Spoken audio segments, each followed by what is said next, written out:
Ошо Жалал Абад Ош жергесинде жардамга барган дарыгерлерди министрлик алып келбей жатыптыр. Алар өз чөнтөгүнөн акча төлөп үйлөрүнө келип жатканын айтып кайрылышты. Ал жакка кеткен дарыгерлердин 1 айлык мөөнөтү бүттү. Айтсаңыздар, Түштүк жергесине иш сапарына кетишкен канча дарыгер азыр үйлөрүнө келди? Эмнеге биз кайтып келген дарыгерлерди көрүпчө маалымат ала албай жатабыз? Министрлик эмне үчүн аларды кайра алып келүүнү караган эмес? Алар кетип жатканда бир эле ошо бир дагы кабар берилгени жок деген суроону ошо Супер KG порталы дагы берип атат. Дарыгерлерди жөнөтүү боюнча ошол жардам иретинде өздөрүнүн жардамын көрсөтүү үчүн дарыгерлер кошулган.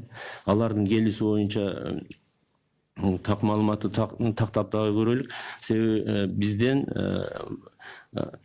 биздин алган маалыматтар боюнча аларга атайын автоунаалар такталып бериш керек. Себеби бизде бардык кызматтар уюштурулган. Себеби чартердик рейстер менен келип аткан Кыргызстандын жарандарын ошол бул жерде обсервацияга жаткыргандан кийин анализдерин алып тактап бүткөндөн кийин аларды ошол туруктуу үйүнө жеткизүү үчүн дагы автоунаалар жетирилген. Ал маалыматты болсо. Рұқсат берсеңіз, мен да бир аз коллегамды толуктап кетейин. Албетте, өзүңүздөр билгендей, ошол биздин медицина кызматкерлери кетип атканда бул боюнча маалымат бергенбиз. Ошол Жалал Абад областына 7 кызматкер кеткен. Өзүңүздөр билгендей, азыр өзгөчө, кырдаал өзгөчө абал болгондуктан автоунаалардын ошол областтарына барып келиши чектелген болуп атат. Анан алар 1 ай иштегенден кийин ар биринин келиши бардыгы чогулуп кайра келүү убактысы келбей атат. Алар бирөө келиш керек болуп атат, андан кийин бир экөө келиш керек болуп атат, анан кийин 3өө келиш керек болуп атат. Мына мен да өзүм Ош областына барып иштеп келдим бул убакка чейин.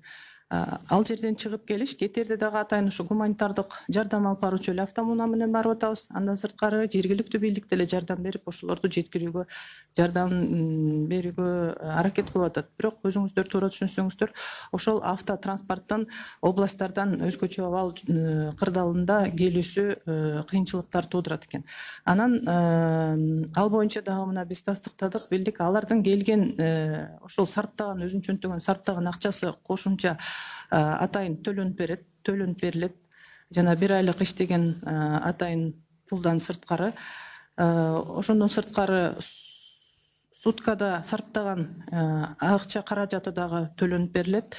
Анан кийин ошол жетип келүүсү боюнча туура айтасыздар, муну биз талкуулап келген бардык врачтар менен кандай келип атат, кандай иштеп келишти, ошол жерде кандай маселелер болду, ошол жерде дарылоо ыкмалары боюнча кандай иш аракеттер жүргүзүлдү.